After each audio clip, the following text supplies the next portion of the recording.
শীতকালীন সময় শীতের সবজি না খেলে হয়।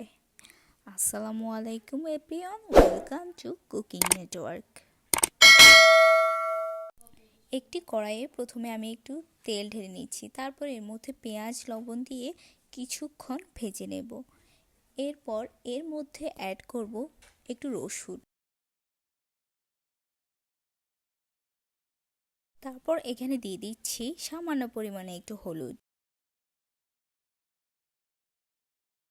দিয়ে দিচ্ছি একটু লাল মরিচের গুঁড়া। এবার এর মধ্যে কিছু পরিমাণে পানি অ্যাড করব। এবার কিছুক্ষণ এটিকে কষিয়ে নেব। কষানো হয়ে গেলে এর মধ্যে আমি লাল শাকগুলি দিয়ে দিচ্ছি।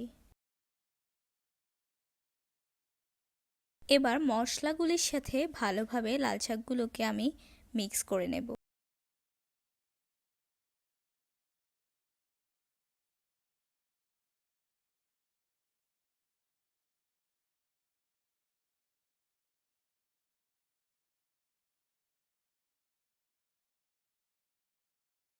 কিছুক্ষণ রান্না করার পর আমি এর মধ্যে দিয়ে দিচ্ছি ভাজা মাছগুলো।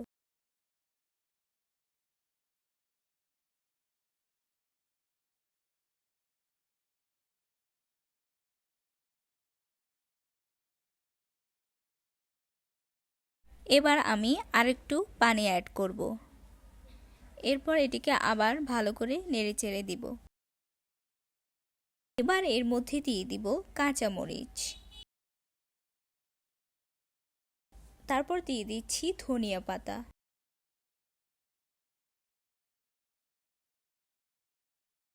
কি সুন্দর কালার এসেছে, তাই না? ভিডিওটি ভালো লাগলে আমার চ্যানেলটি সাবস্ক্রাইব করতে ভুলবেন না। ধন্যবাদ সবাইকে।